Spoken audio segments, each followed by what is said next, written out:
အလုတ်သွားပြီတခုလုပ်ငန်းကင်တာတွေလုပ်ပြီးဆိုလို့ရှိရင်အခုလိုသစ္စာလေးဆိုဖို့လို့သစ္စာဆိုတာကိုယ့်အတွက်တည်းမဟုတ်ဘူးကိုယ့်ရဲ့ပတ်ဝန်းကျင်အတွက်ပါအကုန်ပါကြည့်လေယံကိစီဝိတံဣဒဝါဟုရံဝါတက္ကေတုဝါယံရတနံပဏိတံနာနောတမံအဋ္ဌိတထာဂတေနဣ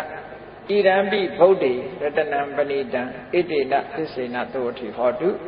ဣဒံပိဓမ္မေရတနံပဏိတံဣတိနသစ္စေနသောတိဟောတုဣဒံပိသံဃေရတနံပဏိတံဣတိနသစ္စေနသောတိဟောတုဘုရားတရားတန်ခါနဲ့ပတ်သက်ပြီးသစ္စာဆိုပုံလေးကိုကြည့်ဗမာလိုအဓိပ္ပာယ်ကလည်းရှင်းရှင်းပဲယံကိစီဝိတံဣဒဝါဟုရံဝါတက္ခေတုဝါယံရတနံပဏိတံဒီလိုဆိုလို့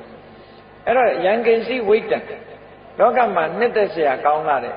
ပစ္စည်းဥစ္စာတွေဒီလူပြေမှာရှိတဲ့ဟာရောတခြားလောကမှာရှိတဲ့အရာတွေရောနော်နတ်ပြည်တွေမှာရှိတဲ့အရာတွေရောလောကမှာယရနာတွေဟာကဘာမှာရှိတယ်ယံကိစီဆိုရှိသမျှယရနာတွေအားလုံးအနှစ်သာရယရနာတွေအားလုံးနာနောတမံအဋ္ဌိတထာဂတေန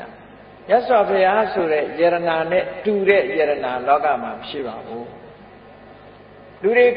ပိုင်ဆိုင်ကြတဲ့စိတ်ပဲဖြစ်ဖြစ်ရွှေပဲဖြစ်ဖြစ်ငွေပဲဖြစ်ဖြစ်နော်ကြောက်တံပရမများတွေပဲဖြစ်ဖြစ်အဲ့ဒီယရနာတွေမြောက်များစွာရှိတယ်ကဘာမှာရှိတဲ့ဒီယရနာတွေရဲ့တန်ဖိုးဟာမြတ်စွာဘုရားတည်းဟူသောယရနာကိုမမှီပါဘူးလို့ဒီလိုဆိုလိုတာအဲ့ဒါဟာမှန်ကန်သောစကားတစ်ခုဖြစ်တယ်